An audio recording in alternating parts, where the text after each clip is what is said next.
I like to start these chats with just asking, like, how are you doing today in this moment? How am I doing today? I'm actually doing pretty well lately. I feel good. I'm in a good mood. I like the cloudy weather, to be honest. It's been good. So yeah, how are you doing? Thank you. I'm doing great. I love having these conversations with artists. So really appreciate you taking the time, and also wanting to talk about mental health and creativity. I think it's these conversations are so needed in the industry. So thanks again. Yes, absolutely. I want to ask, why is talking about mental health and wellness important to you?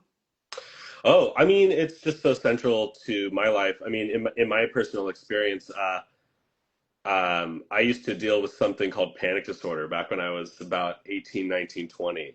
And that was something that was extremely challenging to deal with. And that was kind of like also became my crash course with all things mental health, CBT, mindfulness, all just all of like the big heading mental health awareness tools and strategies. And so I was going to a ton of therapy at the time, and was just and I think something that I learned from one of my therapists, which I still think about all the time, is seeing mental health as not something that is like scary, but something that's interesting. I find it very, very interesting, and that also helped me to kind of find my own tools that work for me. Is just observing my anxiety as something that is intriguing and interesting, and not something that is scary.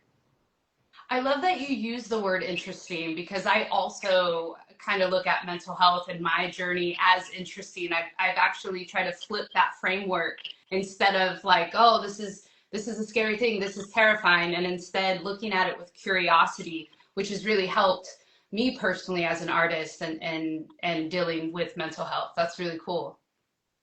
Yeah. Um, Um, how do you prioritize your mental health in your day to day? Like, have you found any practices that have helped you? I'm sorry, my chat is being really funny right now. Some said CBD. I meant CBT to be clear, which is cognitive behavioral therapy. No, how do I prioritize it?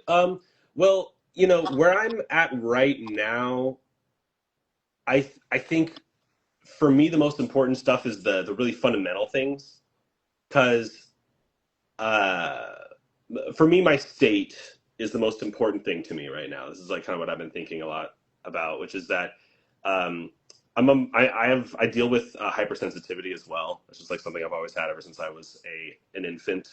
Um, and so like the smaller little discomforts, or like if I'm off my equilibrium a little bit, I can be really, really moody, for instance. So like yeah, if I went out drinking one night and I wake up in the morning and I'm hungover, I'm probably doomed for the day. Like I'm not gonna feel too good.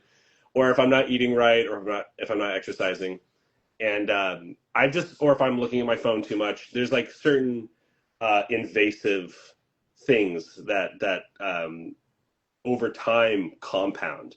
So if I have a bad day, that might lead me to have more negative thoughts. And then if I have another one and another one and another one, and each of those could be just from like little things because I wasn't eating right, or I have a lot of vices. If I if I We if all I do. smoked a bunch of cigarettes after a show or something, it could like ruin my whole next day. So yeah, and then yeah, if I have 4 or 5 bad days in a row, that could now my thought patterns are bad, and then I'm creating a habit, which then that could last a while. And then so I think the most important thing for me is actually just the fundamentals. Am I exercising? Am I eating right? Am I limiting my drinking? That's honestly the biggest thing for me. Mm, mm.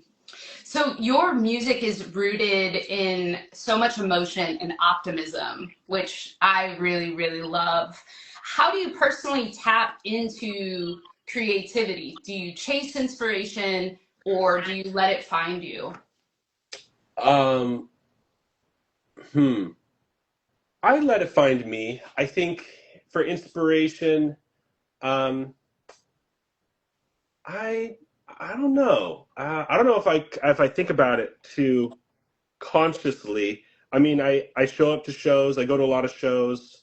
I'm around people who make music all the time, and I just show up and make music every day.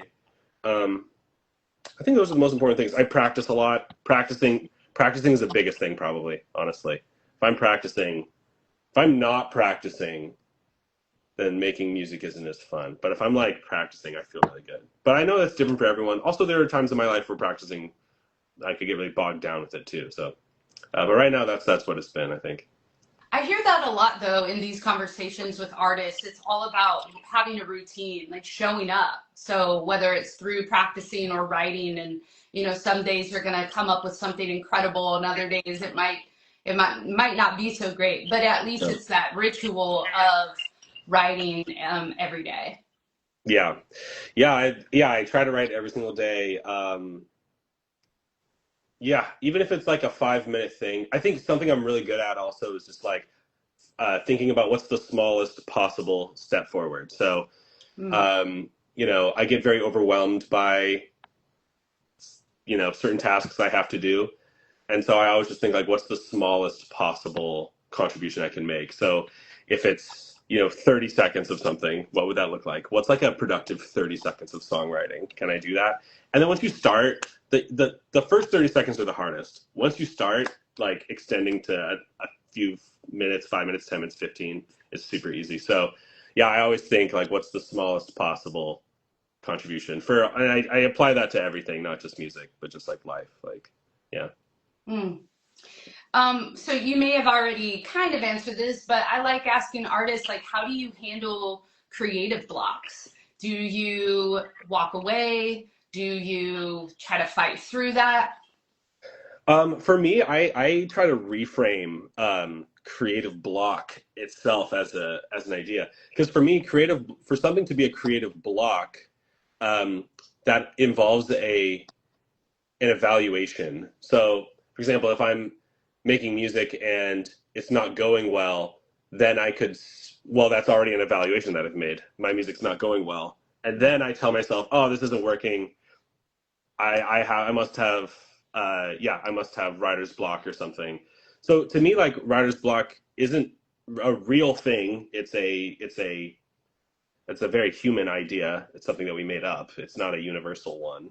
It's actually this is very tied in with a lot of cognitive behavioral therapy ideas too. Just like that, we have evaluations or expectations or ideas that we've kind of made up that are arbitrary. Mhm. And then I just think about which ones are useful to me and which ones are not. And to me, the idea of writer's block is not a useful idea to me, because in order for me to believe that I'm experiencing it, it would have to be based on a prior evaluation, which is that my music isn't going well. So what I think in those situations is, well, even if I did make that evaluation, why does that matter? Maybe my music can just be bad today. Like, maybe it doesn't have to be great all the time. And oh, by the way, the music that I make when I'm convinced it sucks, like I come back a week later, a lot of the time that's my best work, Yeah. So I think everyone knows that feeling too, of like making something you think that sucks. You come back like a few weeks later and you're like, oh, actually that was really solid. Yeah. Yeah. I love that. I love reframing that entire concept, really, and just not allowing that into your consciousness. That's really powerful. What is your relationship with rest? I feel like in an industry, artists, we are taught that, like, that's just not a possibility, or that's looked down upon, or you feel a lot of guilt possibly. So yeah, like, do you find it hard to step away from creating? I'm sorry. I think I cut out a little bit. Oh Ah, yeah, no worries. Just like, what's your relationship with rest? why is my camera off? Oh, I can Oh, see you. oh, you can see me? Okay, I just can't see me. Okay. Yeah, rest. I rest a lot, dude. I rest too much.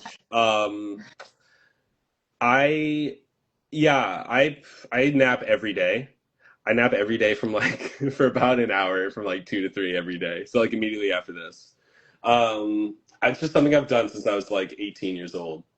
So I'm actually really good at that. There are like certain tools that I have that are really good that I'm going to keep. That's one of them. I mean, there's a lot of stuff. We can also talk about the stuff I'm not good at. I'll send you one. But yeah, that's something I think I'm good at. I rest a lot. Um, yeah, yeah. I think that's awesome to hear because I feel like that's really rare, especially in the industry. So that's awesome to hear that like you allow yourself that time and you can do that. That's great. Thanks. Yeah, I think I do have one strategy that I can offer, which whenever I do have trouble sleeping, I don't try to sleep. I don't know if that works for everybody or if that's even a recommended thing. But yeah, because I try not to have like sleep anxiety. And I think the way that I have had that in the past is if I'm not tired, but I try to be tired, and it's just like you can't do that. So sometimes I just like if my body's not tired, I'm like, all right, well, I'll just like like watch TV for a little while, and then usually that makes me fall asleep. I don't know. I have like little things that I do, but yeah, I try to nap every day. I just love it. I love I sleeping. love that. Over the years, how has your definition of success shifted, both Mm. artistically and personally? Oh, um, wow. I haven't thought about this in a while. I think maybe that's it. I used to think about success all the time. I think when I was 25 to 30, I was thinking about success all the time. And I think recently it kind of slowed down. Like maybe the last few years, I think I just got more into just trying to make the music that I love and trying to practice every day, chop wood, carry water every day. Um, I think that might be it. I think also like, thinking about success, man, like when you're in your 20s, that's just for me that was just like such an all-encompassing thing. Yeah. Just as all day, you know what I mean? Yeah. Yeah. So, I think I've slowed down a little bit. I would like to be successful, obviously, but uh yeah, I don't know.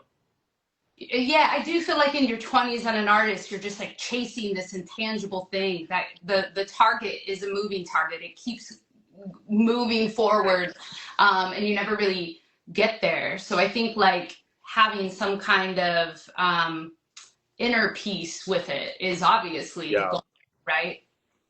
Yeah, totally. Yeah. Um, okay, so let's talk about the music industry and the realities of it. What do you love most about the industry, and what is your least favorite aspect of this thing? Oh, I mean, my favorite part of the music industry is the first word, music. Then the second word would be my least favorite. Oh my God, I'm so tired of, yeah, industrializing music. I'm so tired of it, to be honest with you. I find it to be very boring to strategize art. Oh Oh, God, so boring. Do we drop this on a Tuesday? What should the wind speed be when we put it on Spotify? I hate it. I really detest it, if I'm quite honest with you. yeah. But yeah, I'm rolling my eyes. But at the same time, I also do think about those things sometimes. Like I'll catch myself thinking about it too, and just being like, oh, why are we doing this? Um, you know, uh, yeah, I I just I don't know. I really just want to make the best music that I possibly can. That's the part that I love. Is yeah, when I first was playing music, I didn't know it was a job. Mm-hmm. I wish that was a requirement. Like, don't get into this. You should have liked this before you knew it was a job. Some people like they learn about the music industry as like a job, and they're like, "Ooh, I want to do that," and then they impose these non-virtuous things into how it's released and thought about and consumed, and I don't like that. I don't know. Maybe I'm an asshole, but that's what I think. But we should do this for the right reasons, I think. But yeah, No, that I mean that's very real. That's what we want here. it is really, you know, a lot of times in these conversations, a lot of folks bring that up. The business aspect of it is just so overwhelming at times that the art and the actual process of creating takes a back burner when it should absolutely be the other way around in an ideal world. Yeah. Um, Yeah. how do you cope with pressure um, in your day to day? Um, hmm. Wow, that's a great question. How do I cope with pressure? I, huh. I try not to think about it. Ah, I I try not to think about it. I don't know. Huh. Why does it always have to be a philosophical answer with me for everything? I don't know if the concept of pressure is a useful one, and so I don't think about it. Mm. Try not to. Doesn't mean I'm immune to it, but I try not to. Like I'm certain things make me really nervous. Like I remember I played the Newport Jazz Fest recently. That made me really nervous. But that's a different type of pressure than I think what most people would think. Like playing in front of jazz musicians is what makes me nervous because if I play music in front of somebody that I really admire, Mhm. that's where it's hard for me. But then I just have like years and years of thinking about this stuff and thinking about like, well, I have my own thing. I have my own personality and style, and and there's a reason why I'm here, and I'm just gonna focus on that. So that's what I try to think about. I think. I love that. I also love that you seem to use this framework of, is this a useful emotion for me? And if Right. it's not, I need to just set that aside. I think that that's so helpful when, you know, as an artist, we're constantly feeling whatever we feel, but it is really important to kind of have that framework and realize like not everything you feel is real or even necessary. Right. Yeah. Totally. I love that. Um, well, okay, so outside of music, what brings you joy? Hmm. My friends. I hang out with my friends all the time. Um, yeah. Um, yeah. Basketball. I love the Lakers. Nice. Um, I'm always sending me and my dad are always talking about the Lakers and stuff. Yeah, I try to call my parents a few times a week. Um, I travel. I love to travel. I'm very fortunate to be able to travel a little bit. But yeah, I mean, honestly, I have a lot of friends, and I'm very fortunate to have a lot of friends, and we hang out. Although honestly, we're doing music most of the time, so you are talking to a very music-centric person. So, um, all right, well, let's talk touring. Um, do you like to tour? And what's I your love it. favorite? You do love it. Okay. God, I love it so much. Yeah, nothing I'd rather do with my life, honestly. Yeah, I love traveling. I love meeting people in other places. Well, I'm sorry. Was there any other parts of the question? Sorry, I just jumped right in. I interrupted you. No, basically that was the ask. Do you like to tour? And if so, like what are your favorite aspects about tour that maybe folks who don't go on the road might not know about? Oh, things that people might not know about. Hmm. I mean, yeah. Well, maybe people might know this, but um, it's really hard to keep a routine. That's maybe the hardest part. Um, if you take on the job of touring, you are choosing a chaotic lifestyle. It's chaos. Yeah, it's really hard to regulate things when that first thing I said, like making sure my state is Mm. good, that I have like general good health, that I'm generally in shape, that I'm you know whatever. That I think the reason why I value that so much is because of touring. Because like Mm. when you're touring, you're gonna eat at a gas station one too many times. at least it's hard to work out.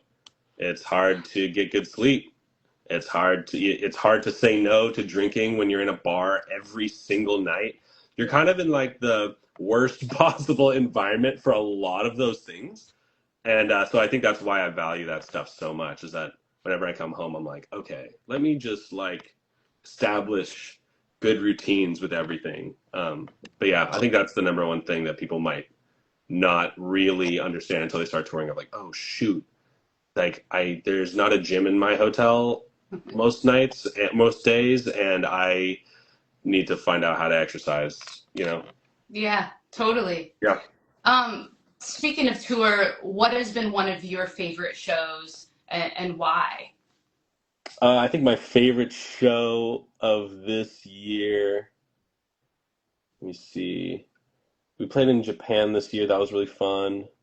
Um, what was that last year? Um, This year has really just been such a blur. I don't remember anything anymore. There was a show in Taipei a few years ago that was really great. I think that's my favorite show maybe ever. That was awesome. Oh, I love that. Great Um, I, crowd. Yeah. well, I know that we only have a couple more minutes, so I always like to ask folks, what are you listening to lately that you're excited about? Let me look see what I've been listening to. Sometimes it's good for me to actually like, look it up because sometimes I don't know off top. It's all a blur. Um, let me use some resources here. Um, I mean, a lot of straight ahead music, straight ahead like jazz. Let me see here. What have I been listening to? Some liquid drum and bass, Nice. Caliber. I've been listening to. Oh, let me see. Oh, Cocteau Twins. Oh, love West. Elizabeth Fraser is one of my all-time favorite Yeah, singers. yeah. So doing a little bit of that as well. Some Keith Jarrett, Oh, nice. Renee Rosnes, really great pianist. She's amazing. Um, yeah, lots of like some jazz, you know, um, some drum and bass, some Love different. it. Love Yeah. it. Love it. Well, what's on the horizon for you? What can your fans expect next? Um, Gosh, I'm so excited by the possibility of having a really dumb, silly answer, but I'll be serious. Yeah, there will be at least two albums next year. One is a collaboration album. There's another one of my own that's coming out, and then maybe a third one. There's a Wow. lot. I haven't really put out music in a little while, but I've been backlogging a lot. There's like honestly like 7 or 8 projects that I'm working on right now, and so don't know what order they're going to come out in, and I don't know when which ones will get finished. But I think the next like 3 or 4 years is going to be a lot of music. So I'm really excited about that. That's very, very exciting. I cannot wait to hear what you're working on. And I just want to thank you on behalf of Backline for taking the time out of your day to talk about mental health and creativity. And these conversations are so important for folks who tune in. So thank you so much, Kiefer, for your time. Thank you. Really appreciate it. Awesome. I hope you have a great day and a good nap.